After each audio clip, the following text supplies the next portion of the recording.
غلامان احمد رضا کوئی بھی ہم سے جیتا نہیں ہے۔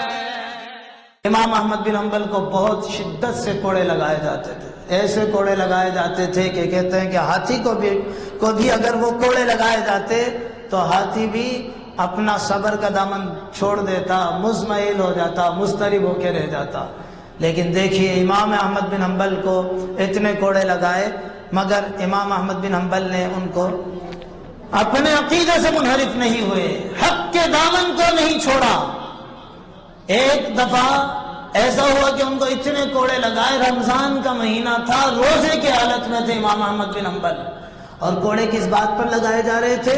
کوڑے صرف اس بات پر لگائے جا رہے تھے کہ تم یہ اقرار کر لو کہ اللہ کا کلام مخلوق ہے، بس ہم چھوڑ دیں گے تمہیں۔ اور امام احمد بن حنبل کہہ رہے تھے، ان کی ایک ہی صدا تھی، وہی صدا حق پرستی کیا تھی؟ کلام اللہ قدیم، کلام اللہ غیر مخلوق، اللہ کا کلام قدیم ہے، اللہ کا کلام مخلوق نہیں ہے، اللہ حدیث نہیں ہے، اللہ کا کلام ہمیشہ سے ہے، اللہ کا کلام ہمیشہ رہے گا۔ یہ امام احمد بن حنبل کوڑے کھاتے جاتے تھے اور اعلان کرتے جاتے تھے، حق کی آواز بلند کرتے جاتے تھے، کلام اللہ غیر مخلوق، کلام اللہ قدیم، اللہ کا کلام قدیم ہے، اللہ کا کلام مخلوق نہیں ہے۔ لہو لہان ہو گئے، پورے جسم سے خون بہ رہا ہے۔ اتنے میں کہتے ہیں کہ ایک بندہ بڑی داڑھی والا، لمبی داڑھی والا میرے پاس آیا اور اس نے آ کر تلوار کا قبضہ میرے سر پہ مارا۔ میں نے کہا اب تو میرا ٹائم آ گیا ہے، اب سکون کا سانس لیں گے۔ وہ مارنے ہی والا تھا، ایک بندے ابن سما نے آواز دی کہ اس کو قتل کر دو، اس کا جو ہے ان کا خون میرے سر پر ہوگا، میرے کندھے پر ہوگا۔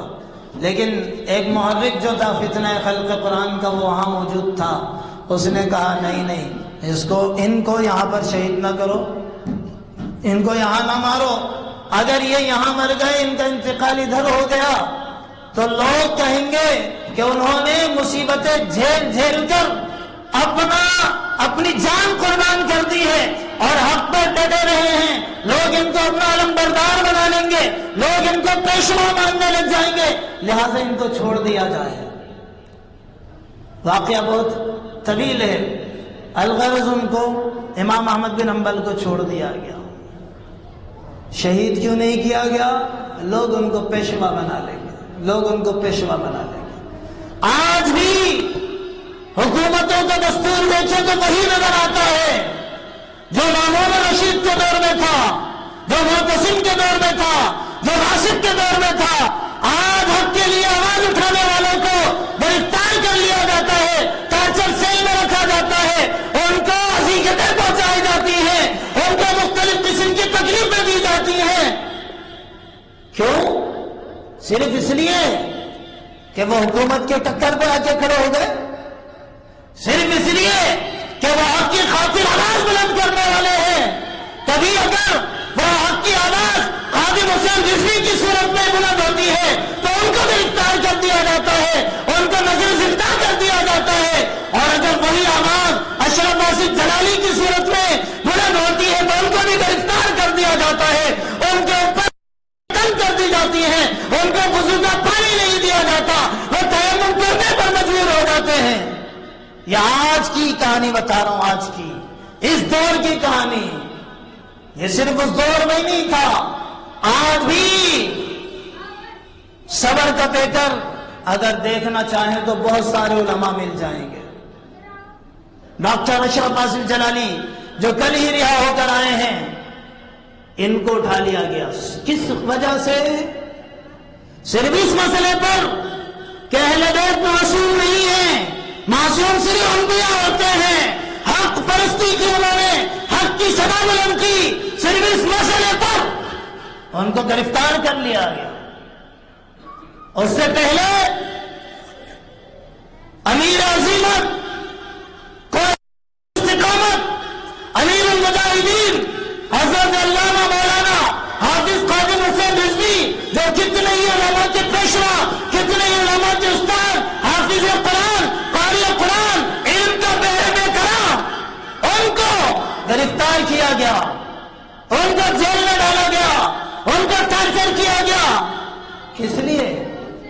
صرف اس لیے کہ وہ ناموس رسالت کے لیے انہوں نے آواز بلند کی تھی. صرف اس لیے کہ ناموس رسالت سے متعلق جو قانون ہے اس میں ترمیم نہ کی جائے، اس میں رد و بدل نہ کیا جائے. صرف اس لیے کہ انہوں نے عاشقان رسول کا عشق بیدار کیا. صرف اس لیے کہ انہوں نے مسلمانوں کی اسلام کی روح سے آشنا کیا ہے. صرف اس لیے. اور آج کیا ہوا؟ وہی مرکز حریت، وہی امیر المجاہدین، ان کو جب اتنا کچھ کیا گیا، اتنی اذیتیں دی گئیں، سفید داڑھی، سفید بال، پیروں سے معذور بندہ، کتنا وہ جھیلے گا؟ کتنا بندہ صبر کرے گا؟ کتنی اذیتیں برداشت کرتا؟ آخرکار کل انہوں نے اپنی جان افریقہ کے سپرد کر دی. انا للہ و انا الیہ راجعون. البقاء للہ، بقا تو اللہ ہی کے لیے ہے. کل من علیہا فان ویبقى وجہ ربک ذو الجلال والاکرام. سب فنا ہو جائیں گے، سب فنا ہو جائیں گے، سب فنا ہو جائیں گے، کوئی نہیں بچے گا. لیکن کوئی حق بلند کرتے کرتے کرتے جائے گا، کوئی باطل پرستی کرتا ہوا چلا جائے گا.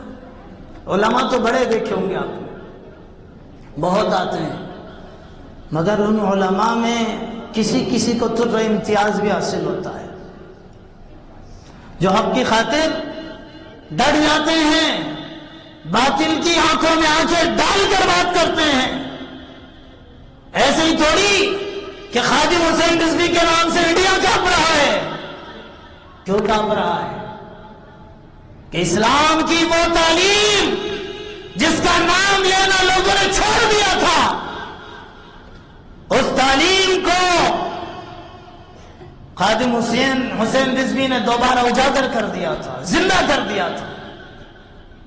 مسلمانوں کے اندر وہ شاقان رسول میں ایک نئی روح پھونکی تھی، جس کی ایک آواز پر یکبست ہواؤں کے اندر، ٹھنڈی ٹھنڈی راتوں میں، موسم سرما کے اندر، بالکل یکبستہ جما دینے والی سردی کے اندر لوگ روڈوں پر سونے کے لیے تیار ہو گئے،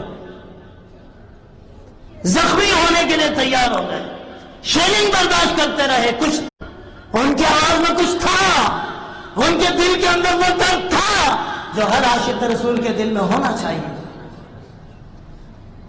ان کے پاس وہی آشنائی تھی جس کے بارے میں ڈاکٹر اقبال نے کہا، دو عالم سے کرتی ہے بیگانہ دل کو، عجب چیز ہے لذت آشنائی. جس کو یہ لذت آشنائی مل جاتی ہے، پھر وہ دو عالم سے بیگانہ ہو جاتا ہے، بے پرواہ ہو جاتا ہے. وہ نہ اپنے دیکھتا ہے نہ پرائے دیکھتا ہے، وہ صرف حق کی خاطر جیتا ہے اور حق کی خاطر مرتا ہے. تو آج اگر سیکھنا ہے تو ہمیں مرنا سیکھنا ہوگا. اگر ہم جینا چاہتے ہیں تو ہمیں مرنا ہوگا، حضور کے عشق میں مرنا ہوگا، حضور کی ذات میں فنا ہونا ہوگا. اگر ہم بقا چاہتے ہیں،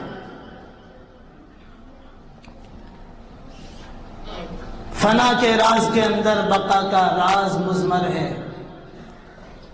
فنا کے راز کے اندر بقا کا راز مضمر ہے.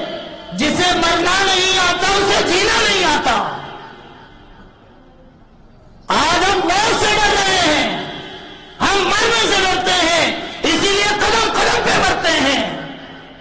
اگر آج ہم جینا سیکھ جائیں تو پھر یہ روز روز کا مرنا ختم ہو جائے گا.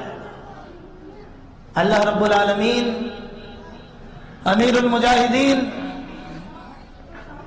صبر و استقامت کے پہاڑ امیر عظیمت حضرت علامہ مولانا خادم حسین رضوی صاحب رحمت اللہ تعالی علیہ نور اللہ مرقدہ کے درجات بلند فرمائے، ان کی بے حساب مغفرت فرمائے، اور ان کے صدقے میں ہماری مغفرت فرمائے، ان کے صدقے میں ہمیں بھی عشق رسول کی دولت سے مالا مال فرمائے۔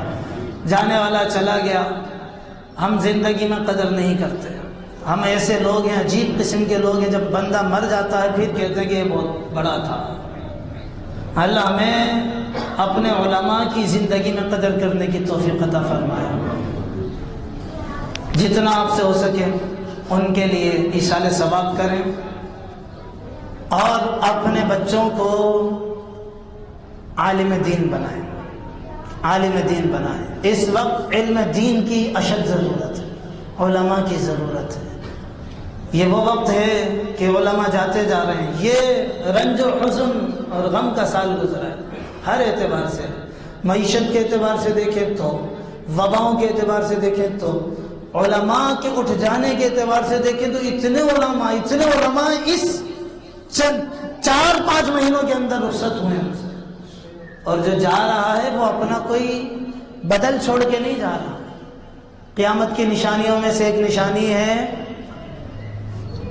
یرفع اللہ العلم برفع العلماء، اللہ علم اٹھا لے گا علماء کو اٹھا کر، علماء اٹھتے جائیں گے، علم اٹھتا جائے گا، پھر آخر کیا ہوگا؟ جہل رہ جائے گا۔ تو علماء جا رہے ہیں، علم اٹھتا جا رہا ہے، قیامت کی بہت ساری نشانیاں، کوئی بالکل قرب قیامت کی، کچھ اس سے پہلے کی، کچھ اس سے پہلے کی۔ تو ان نشانیوں میں سے یہ بھی ہے کہ علم اٹھا لیا جائے گا۔ تو ضرورت اس امر کی ہے کہ ہم اپنی اولاد کو علم دین میں مصروف کر دیں۔ اللہ رب العالمین ہمارے سروں پر علماء اہل سنت کا سایہ دراز فرمائے، آمین۔